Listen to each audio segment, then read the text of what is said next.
அன்பின் மொழியில் இன்றைக்கு நன்றி கூறுதல் என்பதை பற்றி பார்க்க போகின்றோம்.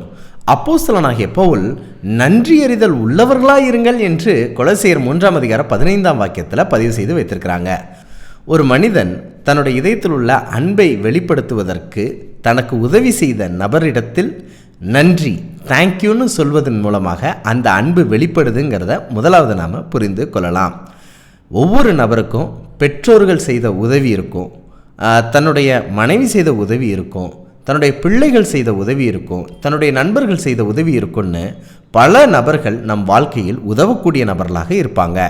அநேக நேரத்தில் இப்படிப்பட்ட உதவிகளை பெற்றுக்கொண்ட நாம் அவங்களுக்கு தேங்க்யூ நன்றின்னு சொல்லியிருக்க தவறி இருப்போம். ஆனால் அன்பை வெளிப்படுத்தக்கூடிய நபர்களாக இருக்கக்கூடிய நாம் கட்டாயமாக அந்த தேங்க்யூங்கிறத சொல்லியே ஆகணும். இன்றைக்கு நாம் ஒரு தீர்மானம் எடுக்கலாம்.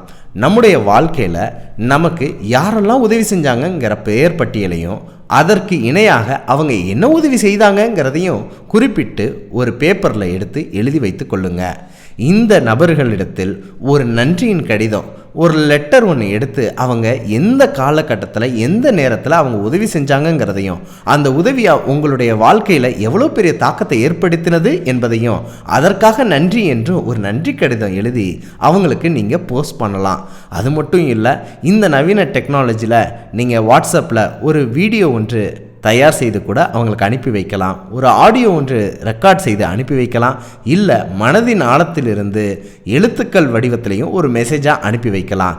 இப்படியாக உங்கள் வாழ்க்கையில் உதவின நபர்களுக்கு நன்றி என்று சொல்லக்கூடிய பழக்கம் உடையவர்களாய் நாம் இருப்போம். அது அன்பை வெளிப்படுத்தக்கூடிய பக்குவமாக இருக்கும். ஒரு உதாரணம் ஒன்று சொல்கிறேன்.